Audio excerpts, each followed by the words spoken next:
Thanks, Mike. Great, thanks, Mike. 20 to 7. Now, life's difficult enough when you hit your teens without the added problem of being diagnosed with a lifelong illness. But Phoebe Ward was just 13 when she discovered she had type 1 diabetes. That's not the sort which you get through being overweight or eating too much sugar. It does, though, mean a lifetime of insulin injections to keep your blood sugar levels under control. It's to do with your autoimmune system, and in fact most people with type 1 diabetes develop the condition at around Phoebe's age.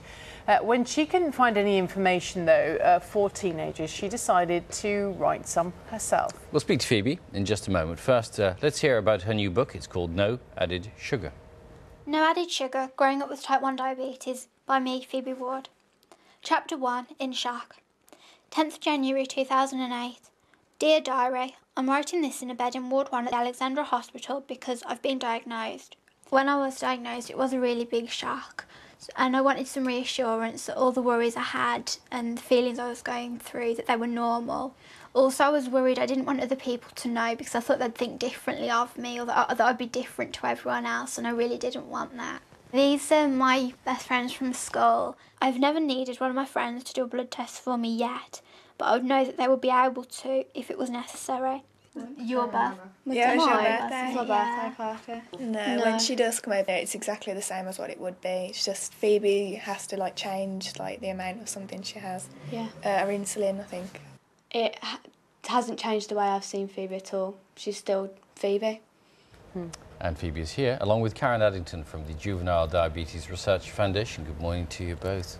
Well, congratulations on writing the book, Phoebe, but obviously you wish you didn't have to have written it in the first place. It must have been pretty devastating when you found out what was wrong. Well, yeah, it was a really big shock. It came completely out of the blue. I mean, although I had the symptoms, I never thought that it would be diabetes. What were the symptoms? Well, the symptom I had was I was really thirsty. And how quickly was it picked up? Because you can, I mean, I've done that, you think, oh, I'm really thirsty, but how long did it have to go on for before? Well, I think it went on for a couple of months before I went to the doctor and was diagnosed. And you have to take, I mean, you have to go through a whole procedure every day now to monitor your health. So tell us what you have to do. Well, I have to do blood tests to check my blood glucose level before every meal, before I go to bed, and before and after exercise if I don't feel well. So you have to monitor yourself all the time. Don't you? And I have to have insulin injections 4 times a day as well. And Karen, you were also diagnosed with type 1 diabetes at the age of 12. I was 12, yes. Yeah. So what causes it? It's an autoimmune disease. There's nothing that a child with type 1 could do or not do, or their parents do or not do to prevent it, or they didn't cause it. It's an autoimmune response, so the body's attacking itself. And how many youngsters are in Phoebe's position? There are about 25,000 young people with type 1 diabetes in the UK, most of all age.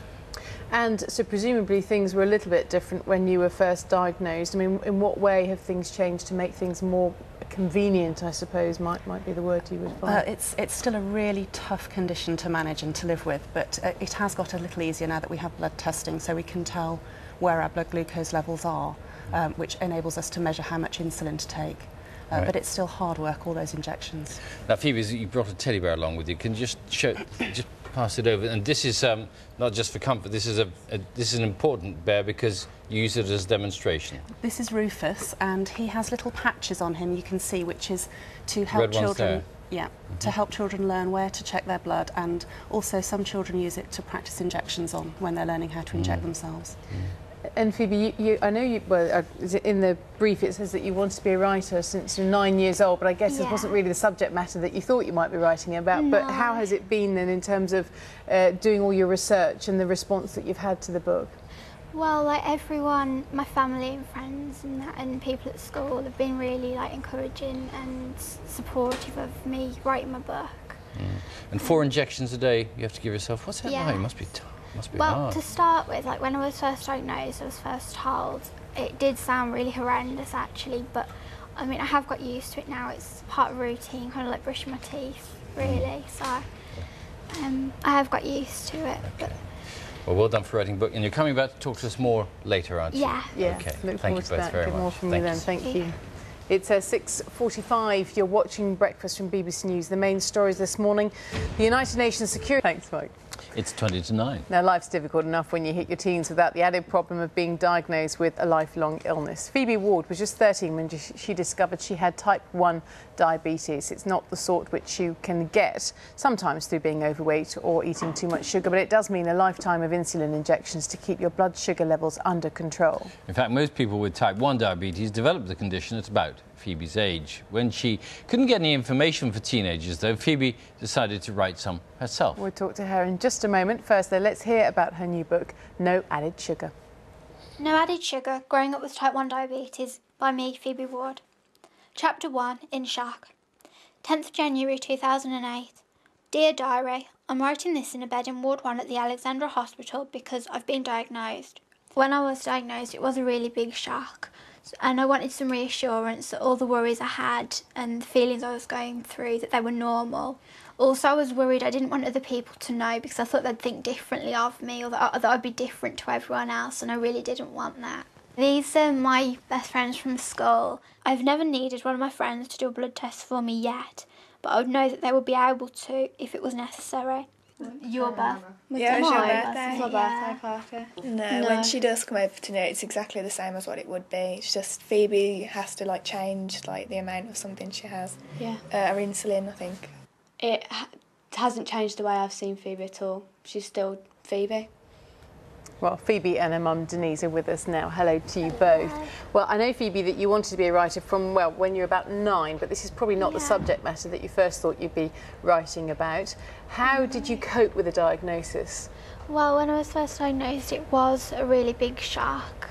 To start with, it just felt like it wasn't real. It was just like a bad dream, almost. And then as I was sort of coming to terms with it, I thought that because, well, when I was first diagnosed, what I really wanted to read was something by someone my own age who was going through what I was going through, to reassure me that the worries I had. What were your biggest fears then?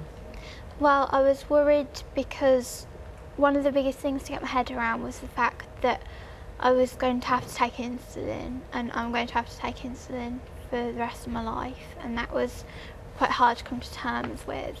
And also the fact that I was reliant on having the injections. But also I was worried that if I told people who I knew that I had diabetes, that they'd think differently of me. Denise, it's meant a big change for not just Phoebe's lifestyle, but presumably all of yours. It has for all of us. It's had a big impact on the whole family, I mean, including Phoebe's brother Robert, because for him, obviously, all our attention was on Phoebe to begin with, and then for him, he was left out a little bit. So for everybody, it took a couple of months, really, and I think for both my husband and I, we went through like a grieving period almost when Phoebe was first diagnosed, but, you know, a few months down the line, and then you start to think, well, actually, things could be a lot worse, you know, at least it's something that you can have some control over, and you start to come to terms with it a bit better. And tell us about that control, and what do you both have to do? I mean, you're holding this bear, Denise, which is not just for comfort. Well, Phoebe didn't actually have this bear when she was first diagnosed, because being that little bit older, you practiced on an orange instead, didn't you? But I think for the younger children, they used the bears just to give you an idea of where to do your blood tests, which obviously are in your fingers. And so, Phoebe, what's your daily routine? You have to do, how many times do you have to test your blood? And I have to test my blood sugar before every meal and before I go to bed. That's a little pinprick you give yourself? Yes. Is it? Right. Yeah. And when I do exercise, or if I don't feel very well, I have to check my blood sugar level. And you have to then inject yourself as well? How many times? 4 times a day. And what is that? I mean, can you ever get used to that? I mean, just for people who may be about to be in that position, finding out, just been diagnosed, what is it like? Yeah, well, when I was first diagnosed, it did really sound quite horrendous, doing like 4 injections every day, but I have got used to it now. I mean, it is just part of my routine, and I mean, it does get easier. And Denise, what would your advice be to any other families finding themselves in Phoebe's, well, in your position? Yeah, I think to begin with, it is a big shock, especially when there's no history of it in the family. It comes completely out of the blue.